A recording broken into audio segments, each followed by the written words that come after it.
කස්ටම කෙනෙක්ට වාහනයක් ගන්න ගියපුවාම අනිවාර්යෙන් වාහනේ බ්‍රෑන්ඩ් එක.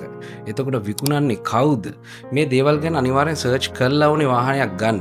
තව ඒ කියන්නේ දැන් උදාහරණයක් වශයෙන් ගත්තොත් අසංග දැන් අපි ඔබ කිව්වා වගේ පාරට ගියපුවාම මේ තියෙන වාහන ඇත්තටම අපිවත් මේ කාසියල් කරන අපිවත් දන්නේ නැති බ්‍රෑන්ඩ්ස් මේ කියන්නේ පාරේ යනවා අපි දකිනවා.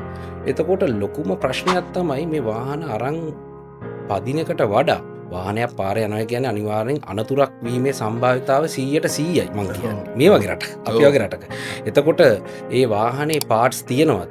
එතකොට ඒ වාහනේ රිපෙයාර් එකක් වුණාම ඒ වාහනේට අවශ්‍ය කාර්මික සහාය දෙන්න කට්ටිය මෙහි ඉන්නවා.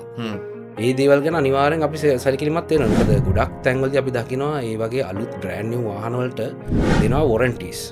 එතකොට ඒ කම්පැනි වලින් දෙනවා පොලිසි එකක් මේ වොරන්ටි එක ඇප්ලිකබල් වෙන්නේ ඒ රිපෙයාර් එකේ කම්පැනිෙන් කරොත් විතරයි කියලා. මට දැන් මගේ යාළුවෝ කීප දෙනෙක් ඒ උගුලට අසු වෙලා තියෙනවා මට ඇහිලා තියෙනවා කම්පැනියෙන් ඉල්ලනවා මාස 6ක් පාර්ට් එක ගේන්න. තව මාස 4ක් 3ක් ඉල්ලනවා ඒක රිපෙයාර් එක කරන්න. එතකොට ඔයා හිතන්න අසංග කෝටි 2ක් 3ක් වියදම් කරලා වාහනයකට අවුරුදු මාස 10ක් 11ක් වාහනයක් පාක් කරලා තියන්නද වාහනයක් රිපෙයාර්